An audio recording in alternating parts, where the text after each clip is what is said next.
Right history as their presidential candidate Kamala Harris is facing the consequences of her time of being in charge of the border. GOP lawmakers holding the mirror to her campaign and refusing to let the record be erased. Joining us now is the Vice President of the National Border Patrol Council, John Anfinson. It's good to have you. Who did you think was in charge of the border?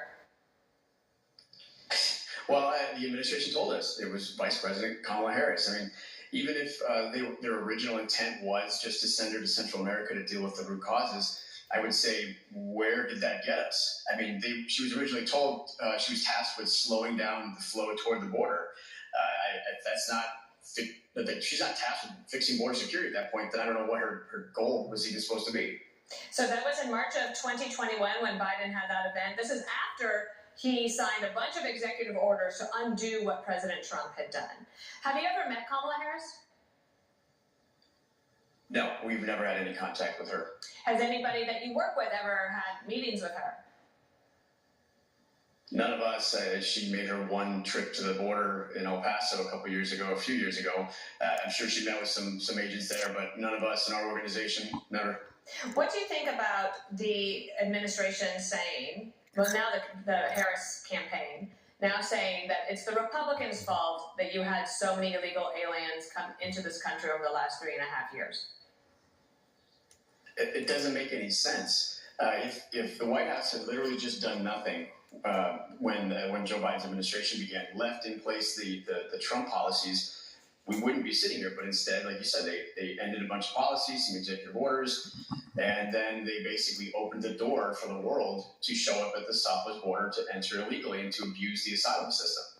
So they say that the flow has slowed down considerably. Do you see that?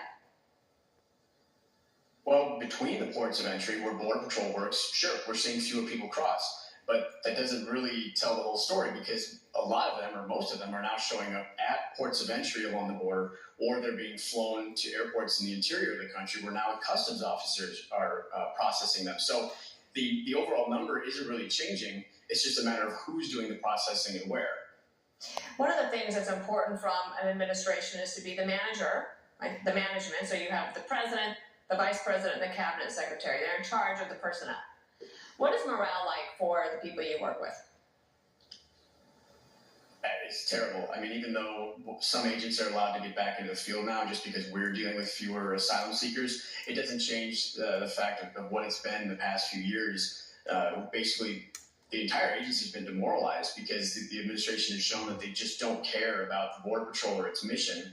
Because if they did, they wouldn't be doing what they've been doing the past few years. So it's rough. And we're having retention issues, we're having recruitment issues, because for some people, they figure, why do they want to deal with this, with the mess that they've been seeing? So it's been really challenging the past few years. Politico is reporting that Senator Mark Kelly of Arizona could possibly be a vice presidential pick for Kamala Harris. I don't know if you want to comment on that. He is from Arizona. Do you think that could help her candidacy? I mean, bringing in somebody who's in a border state could help, but frankly, I don't know that there's anybody who's going to be, frankly, a good enough candidate to help her out, considering her stance on the border. I just don't see how anybody's going to be that significant of a help for her. Right.